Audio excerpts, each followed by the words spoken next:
So let's jump right into it on Hip Hop 24. So talk to me about growing up in Compton. Listen, I love where I come from, man, but it's not an easy thing coming from Compton, being a kid. Sure. It's 4 miles, 60 gangs, a lot of activity going on. So the options, you know what I'm saying, not getting in trouble is like slim to none. Sure. You know, getting through it, you know what I'm saying? I had a very disciplinary father, you know, which most people like in, you know what I'm saying, in neighborhoods where poverty is, you need to have, you know, that both parent home. So I did have a father in my life that really, really supplied discipline, you know what I'm saying, in that area. So here I am, man. I survived Compton a couple times. Wow, of course, of course. I mean, we'll get into that a little bit later. I mean, listen to your work. I mean, I've been a fan of yours since 2007 when you come out with the single Lollipop. So I know a bit of background about yourself. Yeah. So, you know, I listen to you. I know you're passionate about your roots. I mean, what does Compton mean to you? Man, Compton is like, you know what they say, you know, the heart is where your home is where your heart is, man. And that's like something, no matter how far you move away, get away, you know, you always think about your childhood, man. I think about when I was a kid, I had the luxury of going to a couple Eazy-E videos, shoots, you know what I'm saying? Like just being a kid of Compton, we did have a lot of good things that was coming out of there, and it made you proud. Sure. You know what I'm saying? It made you want to be like the next thing from Compton. For sure, for sure. I mean, did you see some of them Eazy videos? Was you on the? Was you? Well, when I was a little kid, see, my dad, you know, he bodyguard. My dad actually used to be Dr. Dre's bodyguard. Wow. Way before, you know what I'm saying, me or Game or any of that. So it's just crazy. Like he didn't, you know, get to know Dr. Dre through being his bodyguard. It's just how life happened, you know. So he would go to a lot of videos and we kind of go everywhere my dad would go. So we just ended up places, you know. So I do remember the Compton City, the real Compton City G's video with Eazy-E as a little kid, like one of the highlights of my life. Wow, wow, that's amazing. It's growing up with some legends from that city. I mean, I interviewed DJ Yella not too long ago, and he was telling me all the stories about, you know, growing up in Compton and doing the early shows, what he was doing with Dr. Dre. So hearing from someone like yourself, you know, growing up in that environment, that's awesome. You know, awesome to grow up in that environment. I mean, but you got into poetry when you was a child. I mean, how did you get into poetry? Well, my dad, he introduced me to poetry, you know what I'm saying? At a young age, you know, just expressing your feelings. Like we have to find another way, you know, when we get angry or we get upset to express our feelings. You know, some people punch walls, other people throw plates, you know, so it's just like, write down how you feel, you know, and poetry to me is very different from rap because it's right then, it's raw, you know what I'm saying? It's how you truly feel. And a lot of people can't bear how they truly feel because they feel like other people might get hurt by saying, you know, the truth of their soul. But that's what poetry is to me. And then when I started doing rap, it was like it came with a format and this had to rhyme with this. Like in poetry, nothing got to rhyme. It just, you know, it makes sense to you. I'm with you. I'm with you. I mean, hip hop and wordplay and poetry kind of go hand in hand. I mean, was it like kind of a like natural progression for you to take that music route? Yes. To me, the only difference is like when you go to a poetry place, everybody kind of respects whatever it is that you got to say. You know what I mean? So people are snapping their fingers. You know, there's nobody in there like, boo, boo, you know? And when you go to rap, hey, you better make sure you know how to rap, man. Sure. Because they have, you know, the crowd is a different crowd. It isn't critical. I'm with you. I'm with you. I mean, I think we're celebrating National Poetry Month this month? I mean, we're celebrating it over here. There was a big thing in the schools over here from National Poetry Month. I mean, do you think in education, do you think there should be a big push for poetry, maybe poetry classes? I think that a lot of people, I would look at the poetry class as a way to get your inner feelings out. You know, a lot of people got a lot of stuff bottled up inside of them. You know, like when I was young, my dad used to always push me to, you know, just write my feelings, and actually got me. I'm actually looking for the books right now, but I am in a couple books that's worldwide, man. Wow. Okay. So Okay. I was a little kid, I can't remember, but I remember my dad showing me a big book and I seen my name in there. And I've been trying to figure out where this poetry book, rest in peace, my dad passed away, but Yeah. I thank him for that platform, you know, teaching me how to express myself, because these days I have no problem with expressing myself. Sure. I mean, going back to your dad, your father. I mean, he's such a respected guy in Compton. And you know, rest in peace to your dad. And I read up on him quite a while ago. I'm a big fan of your brothers, you know, the game, and it's such a loss to Compton. He was such a well respected figure. Yeah, my dad, man, he kind of like checked into my high school, man. He made himself a job, you know what I'm saying? Like he wanted to keep his kids like, you know, just better things, not the average statistic. You know what I mean? Like even if him and my mom weren't together because they ended up being separated, but he still played, you know, a very big role as far as education. Like, you know, and I got in trouble, I had to like write the dictionary. So I learned a lot of words, man. Yeah, yeah. I think kids these days, I think even over here in the UK, I think kids these days need some of that, I think, discipline. I think they do. And discipline is what a lot of people don't know. Like, I didn't know that later on in life, this would be as big as an importance to me, the discipline. Because at that time, and that discipline is like, you know, I don't want to sit down and I don't want to do this and I don't want to do that. But, you know, I feel like without it, I wouldn't be who I am. And I probably wouldn't be sitting here. Exactly, exactly. That's quite true. There's great value in it, you Uh-huh. know. Truth. Yeah. Going back to your family roots, I believe your brother Big Face 100 signed you to his label. Was it Brazil Street Records? Yeah. Yeah. So that's like where my career started. Okay. So I moved in with my brother, and you know, he had his own record label going on. You know, there was like 10 other 10 other male rappers. I was the only girl. Wow. And my whole goal was like, I wanted to be, if I was gonna be the only girl, I had to be like the messiah of it. Like, you know, she gotta be just as tough and as hard as the boys. Sure. You know what I'm saying? And I wanted them to respect me as a counterpart. Mm-hmm. So I kind of took a little bit of everything from the people around me. Like, you know, Life, I don't know if you remember Compton Life, but Life, he could just freestyle. Like, you know what I'm saying? And like, he didn't have to go write nothing down. So it was like, when somebody asks you or you tell somebody, hey, you can rap, the first thing they're gonna say is, let me hear something. Yeah, yeah. So I never wanted to be scared to let somebody just hear something off the top of my head or challenged. So that's the part of me that had to kind of become a beast. Mm-hmm. You know what I'm saying? And then, you know, like, I'm beautiful. So I look at it like, you know what I'm saying? I have to be this beautiful girl, but I don't want people to look at me like, oh, she can't rap. She can't. So I wanted to be better than them. Uh-huh. I'm with you. You know, and so that's where it all started, man. I put out my first mixtape in 2007. It was called B.F.L.Y. Sure. When I go back and listen to it, you couldn't tell me at the time. Like, I thought it was the shit.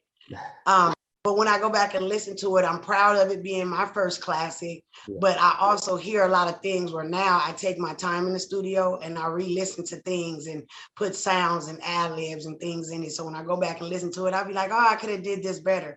Or even the Lollipop video. Like, I love the song Lollipop, but we were just beginning. Like, I was just doing this, like, beginning on my own with Face.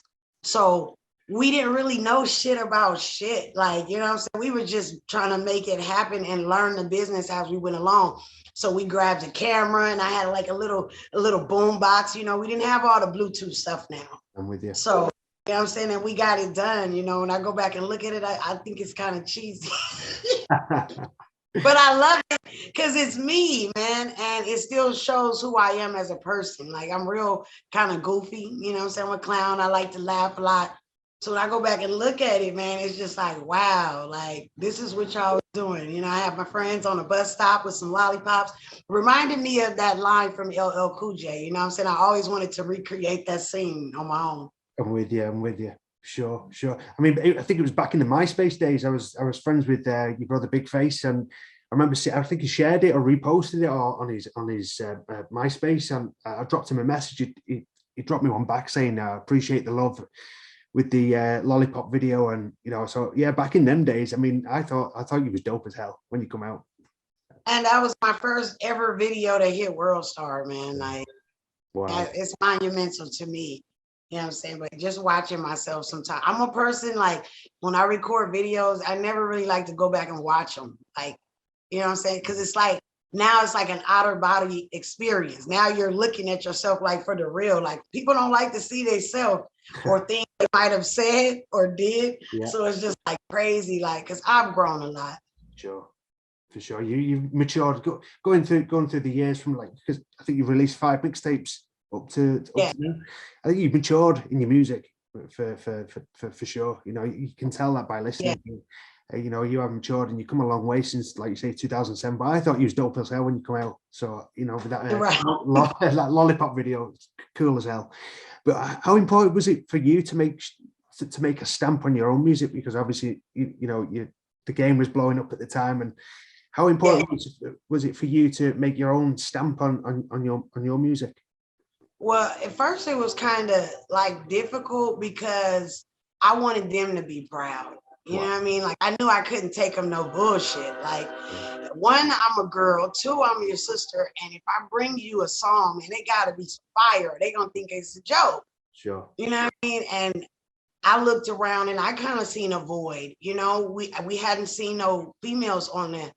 At the time when I was coming out, you didn't see a lot of female rappers. You know, we were still going back in the day, like Yo-Yo, people on the West Coast, Miss Toy, you know what I'm saying? Like, we didn't have, like, my era. I didn't see a lot of female rappers. Now there, you know, a lot of people are coming out, but at that specific time when I was doing my music, it wasn't a lot of female rappers. So I thought it was a great open space. Yeah, of course. I mean, who did you look up to, going back to your female rappers? Who did you look up to? Any female rappers? My female rappers that I look up to, like, I love Queen Latifah. Like, UNITY is like one of the greatest fucking songs because it never dies. Yeah. I like MC Light. I liked it before it got all sexualized. Yeah. Like, because those women showed that they can embody men, you know what I'm saying? Or body men, you know what I'm saying? And I was from that, like, you know, I like to be, all women want to be feminine, you know what I'm saying? But when you get into a male dominated industry, you need them to respect you. Sure. And we all know from studios, you have to deal with a lot of men. Mm-hmm. You know what I'm saying? And so you have to run it a certain type of way. So I still, like I said, I like to be sexy, but I don't play that shit. Yeah, exactly. You know what I'm saying? I'm really about my business. And this is one of the reasons why I am an independent artist, because I don't really like control. Sure. You know, I like my freedom to say what I want to say, to do what I want to do, to put out my music whenever I want to put it out. Yeah. You know, I just like my own creative control. Sure. And more power to you, because that's the most important thing. It's being true to yourself. Yeah. I think being true to yourself and sticking to that. More power to you. It's an awesome response, and more female artists should be like that, in that kind of mind frame. Well, I kind of got a front row seat. You know what I'm saying? Like, being not only my brother's sister, you know what I mean? It's like a lot of people, they would think, oh, well, you know, you should make it. Yeah.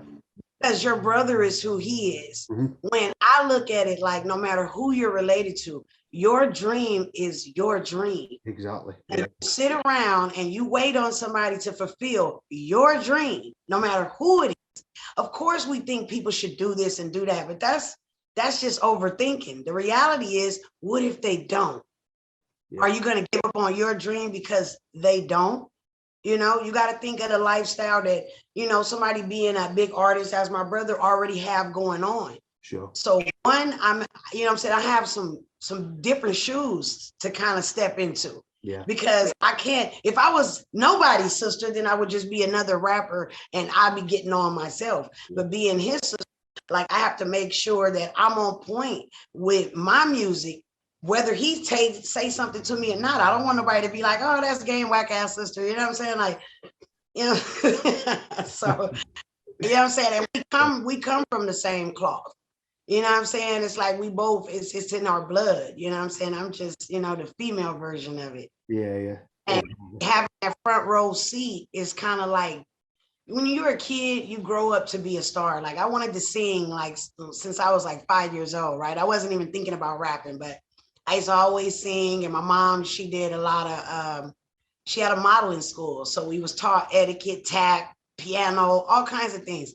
And I always wanted to be on a stage, and I always was on a stage, beauty pageants and all this stuff when I was growing up. And, you know, just doing music gave me an outlook on how to talk, how to speak to people. You know what I mean? I'm just a very on my own kind of person. I wish that my brother would have helped me. But then again, now that I go back and look at everything that I've accomplished by myself, I'm glad that he didn't, because you kind of like, people are scared for pace. Sure. They want everything to happen overnight. And the good question is, are you ready for the overnight? Sure. It's like instant. Some people are really mentally ready for the overnight. They're not mentally ready to be famous. Yeah. And so I got a front row seat to it. Like, yikes, like, you know, just how the industry is. And I just said, you know what? Everything happens for a reason. I've gotten this far with just doing me. So I'm going to continue to do me. For sure, for sure. I mean, like you said, you had a front row seat there. I mean, what was it like watching him blow up the West Coast, like breathe new life into the West Coast hip hop scene? Oh, at first it was kind of weird because it was just like, it's my brother, you know what I mean? Like, grew up as kids all my life. It's just like, I didn't look at him like Snoop Dogg or, you know what I'm saying? Because it was my brother. Yeah. It's like, I get a first hand in this, you know? So it wasn't no game. It was JC on to me, you know what I'm saying? And people be like, oh, your brother got a hot CD. And I'd be like, what? And then girls would be talking about him and I'd be like, ugh, you know? Yeah, but it took me to go to, I don't know if it was his first, I believe it was his first Powerhouse. Wow, okay. And me and my mom, we end up going, and it's that moment where you tell like the whole crowd, like, if you fuck with me and you feel me, you know what I'm saying? Yeah. Hold your phone up, you know what I'm saying? Hold your phone up in the air. And then, you know, the phone has a little light. So I seen all these lights and I was like, wow, you know what I mean? And then I started hearing the documentary like everywhere. It wasn't somewhere that I couldn't pull up and hear it. I'd be at a stoplight and dun, dun, dun, dun, dun, dun, dun, you know what I'm saying? And I'd just be like, the fuck? Jeez. And that's when I realized, hey man, like that's my brother, you know what I'm saying? Like it was crazy because people don't realize, you don't look at it as big as them because they become a fan of music. When in real life, it's like, this is somebody I grew up on my life. You don't expect it to happen, and it happened fast. Exactly. Yeah. I mean, touching what you just said, then it must be so surreal, you know, like you said, with the camera phones and the lights. And I've seen your brother live about 8 or 9 times when he's come over here to the UK. And one moment that happened was 2009 when he came here for his LAX tour, and it was just after Michael Jackson died. He did a dedication to Michael Jackson, and he said, everyone close your eyes, put your lighters up, put your lights on. And I looked around, every single person in the crowd was doing it. It's like, wow. That's what made me get it. I looked at him as an artist at that point. Sure. You know what I'm saying? Like, and at that time, like I said, you know, it was a very big void. There's a huge gap on the West Coast hip hop until when he came. Sure. You know what I mean? So it's like, even to this day, it's hard to just sit back and look at it like, damn, like all of his accomplishments from when he started back in 2005, you know what I'm saying, as far as being with Dre. Sure. But it's still crazy. It's still crazy. Sure. I mean, fast forward to 2022. I mean, the internet's going crazy at the moment with your brother, and some statement they made about Kanye West helped him a lot more than Dr. Dre. I mean, what's your views on that? What's your views on that statement? Well, I kind of feel like this. You can be around somebody for a long time, right? And just because people know that you're around that person, we don't know the inside. Sure. You know, so he could have been in Dr. Dre's studio, you know what I'm saying? But then you don't get the hands-on work probably. You know what I mean? So when I heard that, I just look at it kind of like that, like somebody giving you hands-on is totally different than you just sitting in a classroom. Like just imagine a classroom with 100 students and you're only one teacher versus a classroom with 5 people in it and you're one teacher. You know Sure. what I'm saying? It's a little bit more hands-on. So I take it as maybe that's what he meant. Wow. Okay. Okay. Because I think in the last few days, I think Kanye's come out and said maybe you shouldn't have said that, or he disagrees, or something or other. He's come out and said.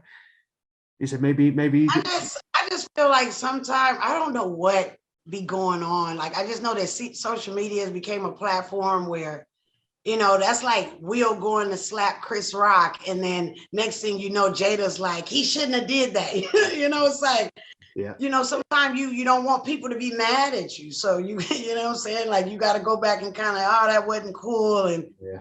so I don't know, man. You know what I'm saying? I can't really say too much about it because, you know what I'm saying, I've never met Kanye. So, you know what I'm saying? I think that he's a brilliant person.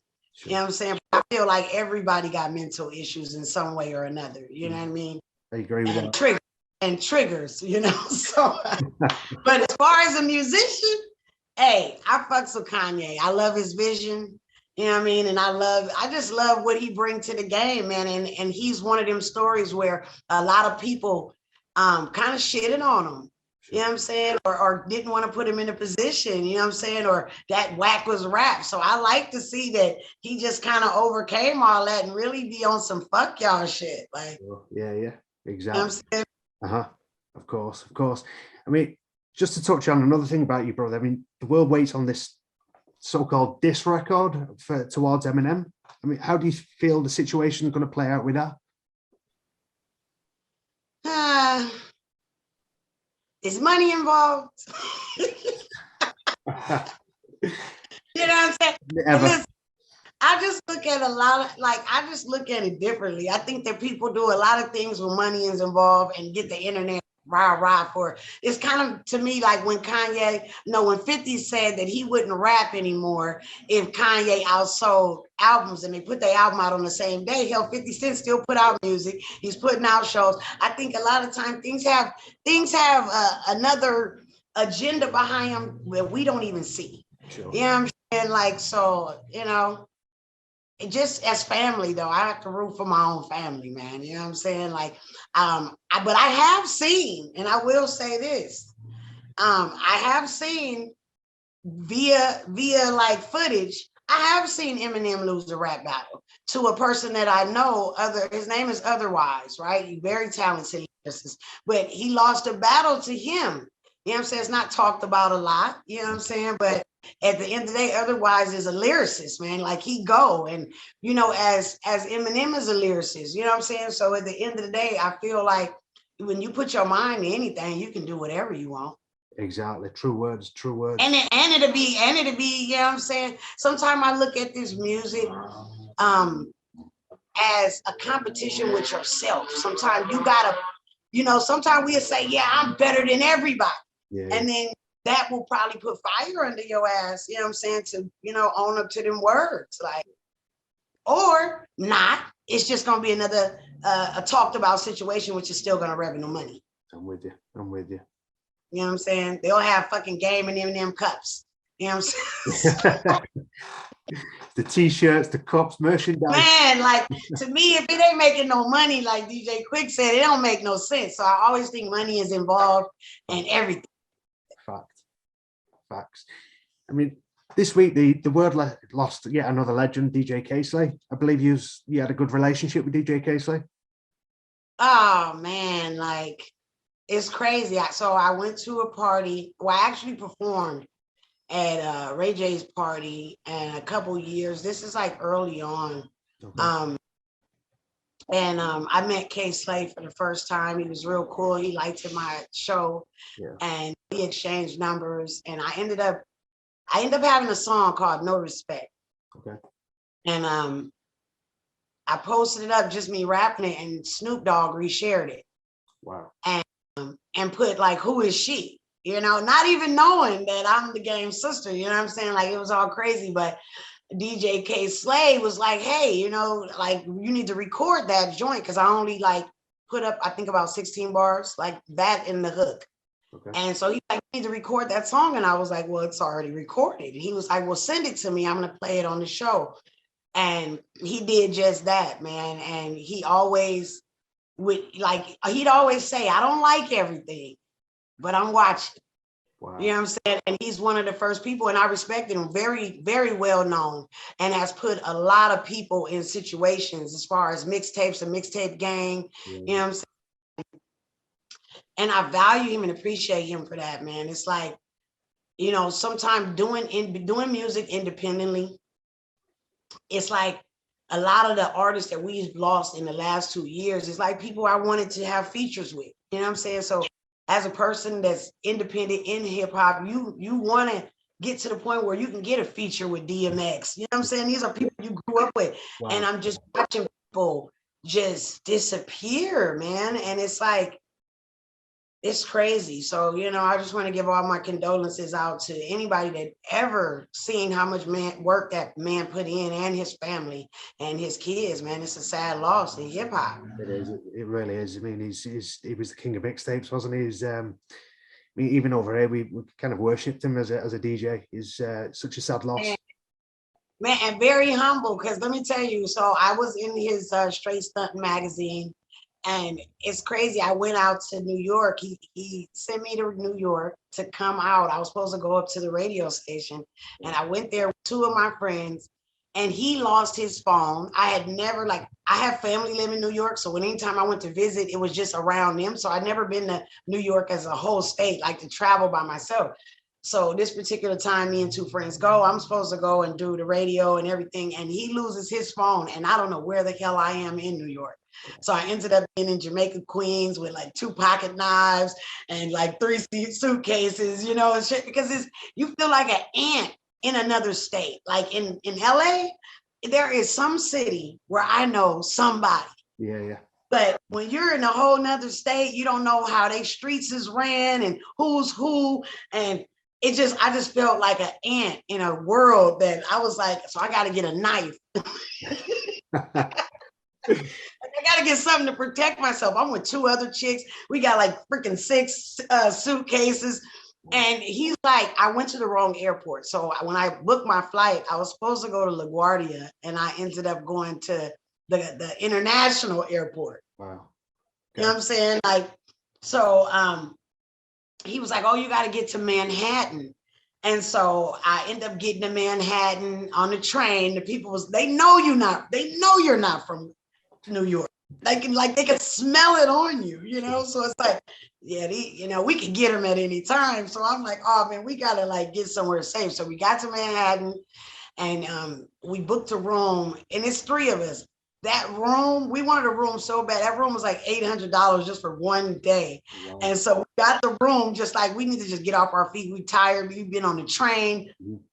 And like the whole weekend I was supposed to hook up with K-Slay. It just never happened. You know what I'm saying? Like, he lost his phone. When he did get his phone back that time, you know, your phone didn't kind of back up the numbers. Sure.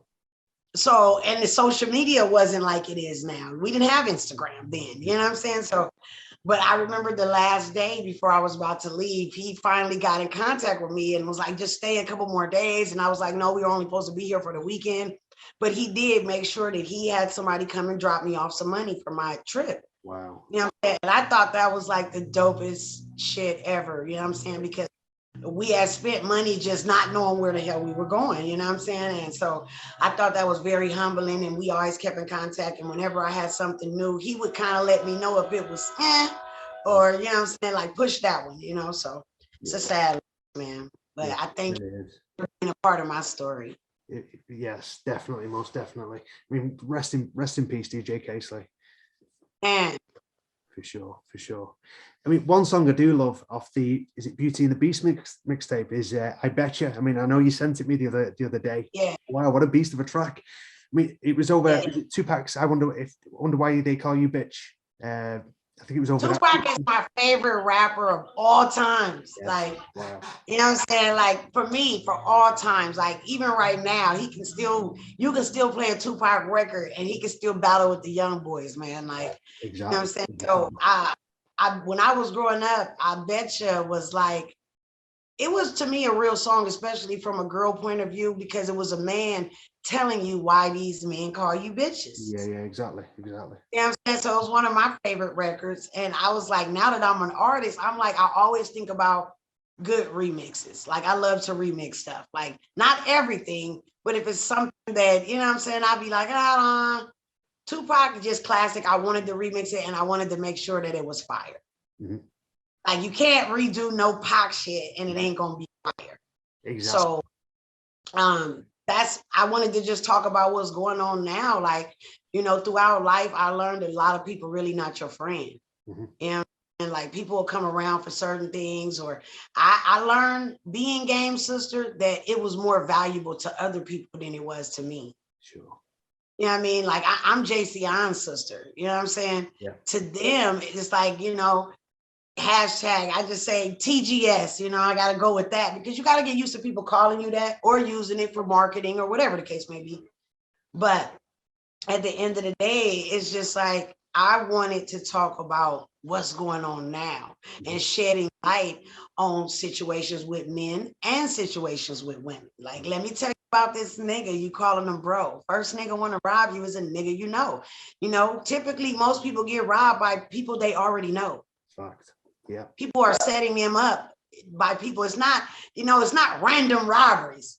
It's somebody told somebody that you got something. So, you know, typically this is how you get robbed. People that have a little bit more access to you. For sure. So I just want to shed light on people saying that they're your friends. Like you got to be your friend first, man. And when you learn to love yourself, you don't let a lot of people come in. So yeah, it's 100% facts. What you just said, 100%. I had a friend, right? And I used to always get mad at him for it, but he used to always like lie about how long he would be coming. Like, you know, he's on his way and he's supposed to be on his way. But then when you call him, he's like, oh, I'll be there in 5 more minutes, you know, 5 more minutes. But I learned from him about giving people your location, you know what I'm saying? And not always telling people the exact time or posting a picture of your exact location at that time and like kind of wait till you leave. Sure. You know what I'm saying? Because you never know, you might just be having a good time, but somebody else got something else on their mind. Yeah.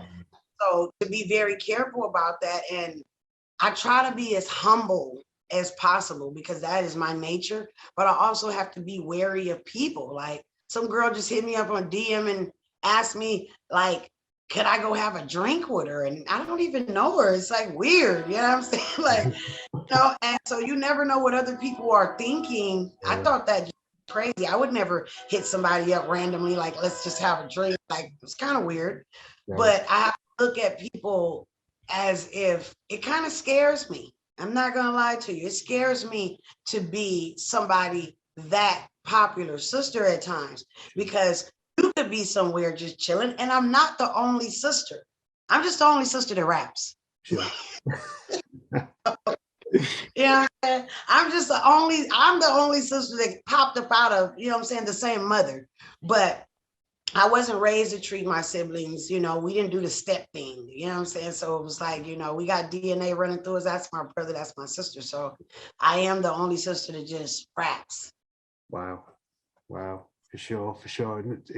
You've got to have your wits about you. I mean, like you say, over here it's the same. And it's a scary world these days, plus your location settings and social media, DMs, inboxes, and very, very strange world we live in these days. It's, but like you say, you've got your head screwed on it, and you've got to have your wits about you. It's very scary.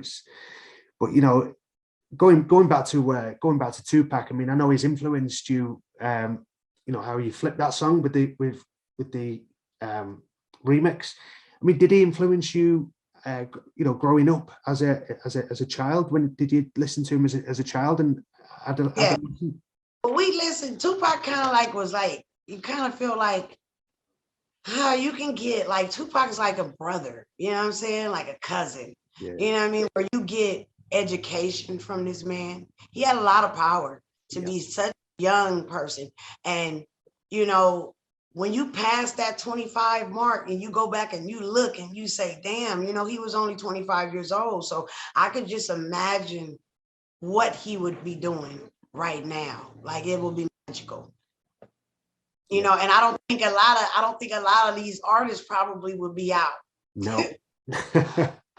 And hip hop is changed for as far as like likes, money, and as far as women, nakedness. Yeah. You know what I'm saying? Who got the bigger butt? Who's got the bigger tits? Yeah. You know what I'm saying? It's not, to me, I don't see a lot of lyricism. Sure. You know, I just see a lot of, popcorn. I can pounce my butt and do this and do that. You know what I'm saying? I don't cook, I don't clean, I don't understand. No.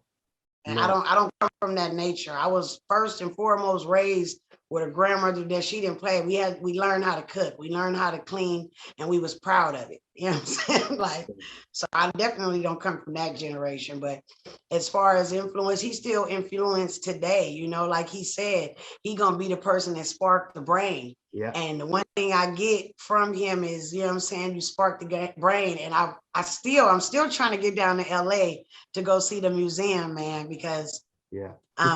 that's, to me, I feel like it's an experiment. And out of all the museums in the world, you know what I'm saying, like, that's hip hop culture, man. I think that everybody should go check that out. Sure. I mean, I'm over here in the UK, and I was planning on going, taking a flight across to see that Before I Wake museum.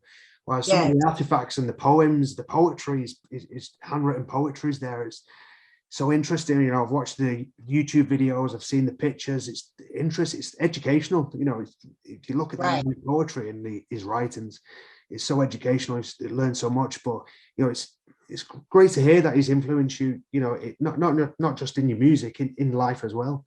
So it's interesting that you brought that up. I just think that the Tupac that we seen, like, spitting on cameras, is like a fed up Pac. Yeah. You know what I'm saying? Like, tired of some shit. You know, and everybody has that in them. But this other side, way beyond the music, man, way beyond the music. Like, I seen that man leaving such more of a legacy because he was very intelligent.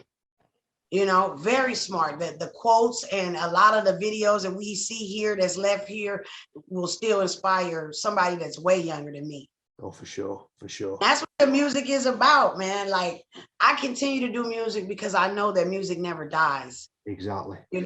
So when I'm far long gone, B.F.L.Y will still be here, and that's precious to me. She will. You like you say, your music's going to live on generations to come. That's a great thing about it. I mean, let's talk about what's coming up next for B.F.L.Y. I mean, I'm hearing it. I'm hearing an EP. Say that again. I'm hearing an EP coming from B.F.L.Y this year. Yes, so I'm gonna put out my EP. It's called Still Fly. Okay. After everything that I've been through, what I'm saying, being a game sister, I've been shot. I fell 30 feet in 2018, and so I just, I'm just coming to say that I'm still fly and I'm still doing it, and I'm going to show y'all how I get down. Wow. So I've been some great records, and I'm very picky. See, what I'm saying? So this EP is supposed to been drop, but I'm very picky, and I become a new person every day. And I'll be like, no, this song needs to go on there. No, this song. Yeah. So I know I Betcha is definitely going to go on that EP. Wow, that needs to come on. That's an awesome track. Yes, so I've got 3 producers, which is my significant other is number 1. That's Rico 310, and he's gonna make a couple of the beats on the track. And I have a producer by the name of KY's 5000, and then the Baker Boys. Wow. Okay. So those are only 3 people that I'm dealing with right now as far as production. So they know my sound, like they know me, you know what I'm saying? And so I can't be I don't want to disappoint the people, and they can't disappoint me. Sure. When you're looking to drop it? I want to drop it on 4th of July. Wow, 4th of July. Wow, such a good date. Wow, that's awesome. That's awesome. And where can fans pick that up? I have my own website, which is queenbfly.com. Okay. But it's going to be on every platform that there possibly can be. You know what I'm saying? I start shooting a lot of videos. So awesome stuff. That's really is awesome. I mean, before we let you go, what do you have a message for your fans? Yes, to always be fabulous and love yourself, man. Be fresh and love yourself. That's what B.F.L.Y stands for. B.F.L.Y stands for elevation. I'm always continuing to grow and never afraid to do so. And, I just want to give a shout out to the city. I want to give a shout out to the city of Compton that made a concrete rose like me. And I want to give a shout out to anybody that continues to be empowered by anything that I do. I appreciate you to the max.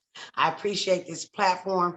I appreciate for waking up this morning just so I could do this again and again and again. So I just want to say I love all of y'all out there. You know what I'm saying? Make sure y'all follow me on Instagram at b.f.l.y. Y'all can go follow me on YouTube, Queen B.F.L.Y. I'm just starting a new page. Wow, okay. So make sure y'all get the subscribers up because I wanted to revamp the page and give it a new look. Yeah. And be prepared for anything that I got going on. And let me just say this before I go for 420. Miss Toy, she put out a collaboration of artists for 420, and we did a project called The Session, and it's on all platforms. So y'all make sure y'all go check out The Session. And my 2 songs on there is Smoke So Good and High. So y'all go check that out, man, and stay tuned, man. It's a lot of new stuff coming, man.